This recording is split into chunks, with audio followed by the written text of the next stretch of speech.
అందరికీ నమస్కారం. నేను మీ Sangeetha. Welcome to Mom Geetha Steps. ఈరోజు కూడా ఒక మంచి ఇంట్రెస్టింగ్ టాపిక్తో మీ ముందుకు వచ్చేసాను. ఈరోజు మనం ఏం చూడబోతున్నామంటే, ప్రెగ్నెన్సీ టైంలో జ్వరం వస్తే పుట్టబోయే బిడ్డకు ప్రమాదమా, మనము మందులు వేసుకోవచ్చా, ఈ సమయంలో ఒకవేళ టెంపరేచర్ అనేది ఎంతవరకు ఉంటే నార్మల్, ఎప్పుడు మనము డాక్టర్ని కలవాలని వివరంగా ఇప్పుడు తెలుసుకుందామా. అంతకంటే ముందు ఒకవేళ మీరు గనక మన ఛానల్ మొదటిసారి చూస్తూ ఉంటే తప్పకుండా మామ్ గీతా స్టెప్స్ని సబ్స్క్రైబ్ చేసుకోండి. సో ఇంకెందుకు ఆలస్యం, లెట్స్ స్టార్ట్ అవర్ వీడియో.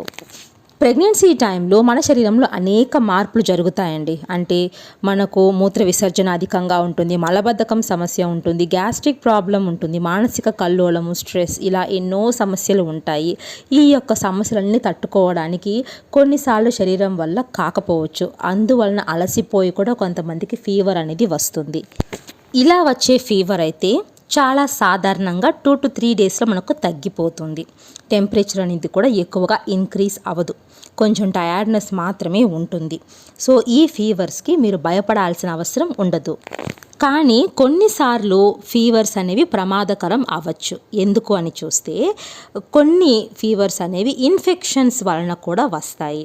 ఆ ఇన్ఫెక్షన్స్ మనకి ఉన్నప్పుడు మన శరీరంలో కొన్ని సంకేతాలు చూపిస్తాయి. అవి ఏంటని చూస్తే, మీకు ఫీవర్తో పాటు జలుబు కానీ, దగ్గు కానీ, నోరు పుండవడం కానీ, గొంతులో మంట రావడం కానీ, మీకు కడుపు విపరీతంగా నొప్పి రావడం కానీ, లేదా మీకు యూరిన్కి వెళ్తున్నప్పుడు మంటగా ఉండడము, లేదా యూరినరీ ట్రాక్ ఇన్ఫెక్షన్స్ ఏవైనా కలిగి ఉన్నాయన్నా, చెవు నొప్పి వస్తుందన్న, తలనొప్పి అధికంగా ఉంది అన్న, ఇవన్నీ కూడా ఇన్ఫెక్షన్స్కి సంకేతం. అంటే మీకు వైరల్ కానీ బ్యాక్టీరియల్ ఇన్ఫెక్షన్ కనుక ఉంది అంటే ఆ టైంలో మీకు ఈ యొక్క ఇన్ఫెక్షన్స్తో పాటు ఫీవర్ అనేది కూడా వస్తుందన్నమాట.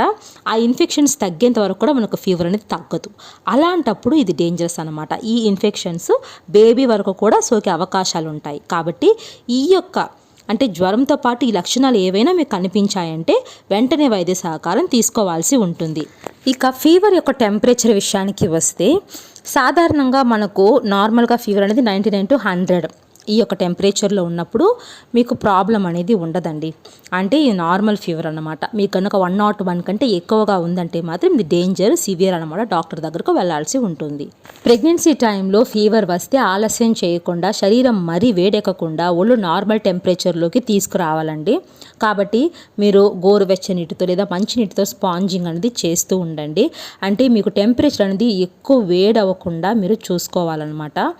సో కొన్నిసార్లు ఏం చేస్తారంటే, వైద్యుల సహాయం తీసుకోకుండానే మాత్రలు అనేవి వేసుకుంటుంటారు. ప్రెగ్నెన్సీ టైంలో ఎప్పుడు కూడా మనం ఎలాంటి మెడిసిన్ కూడా డాక్టర్ యొక్క సలహా లేకుండా వేసుకోకూడదు. కొన్నిసార్లు మనం వేసుకునే మందులు అనేవి బేబీ మీద ప్రభావం చూపించవచ్చు. అంతేకాకుండా మన ఆరోగ్యం కూడా దెబ్బతినే అవకాశం ఉంటుంది. అంటే ముఖ్యంగా కిడ్నీ ప్రాబ్లమ్స్ అనేవి వస్తాయన్నమాట. సో మీకు ఫీవర్ ఉన్నప్పుడు మీరు సొంతగా మాత్రం ఎలాంటి మెడిసిన్స్ వేసుకోవద్దు. డాక్టర్ను కలిసి చెక్ చేయించుకొని మెడిసిన్స్ అనేవి తీసుకోండి. ప్రెగ్నెన్సీ టైంలో ఫీవర్ అనేది నార్మలే, బట్ ఈ యొక్క ప్రాబ్లం అనేది మనకు రాకుండా ఉండాలంటే మనం తప్పకుండా ముందు జాగ్రత్తలు తీసుకోవాలి. అందులో ముఖ్యమైనది ఏంటంటే, ప్రెగ్నెన్సీ టైంలో ఎక్కువగా నీటికి సంబంధించిన ఆహారాలు తీసుకోవాలండి. అంటే మీరు ఏ విధమైన ఆహారమైనా తీసుకోవచ్చు, బట్ వాటర్ కంటెంట్ ఎక్కువగా ఉండేలాగా చూసుకోవాలి. ఎందుకంటే శరీరంలో నీటి శాతం తగ్గినా కూడా ఉష్ణోగ్రత పెరుగుతుంది, ఫీవర్ అనేది వస్తుందన్నమాట. కాబట్టి మీరు తీసుకుంటున్న ఆహారం వచ్చి ద్రవ ఆహారంగా ఉండేలాగా చూసుకోండి.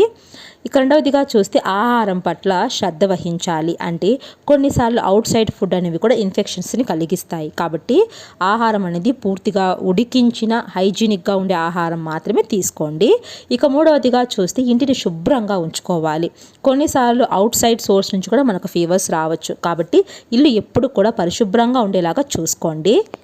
ఇక నెక్స్ట్ చూస్తే, చేతులను ఎప్పటికప్పుడు కడుక్కుంటూ ఉండాలి. ఎందుకంటే చాలా రకాల ఇన్ఫెక్షన్స్ మన చేతుల ద్వారానే శరీరంలోకి వెళ్తాయి. కాబట్టి చేతులు ఎప్పుడు కూడా శుభ్రంగా ఉండేలాగా జాగ్రత్త వహించాలి.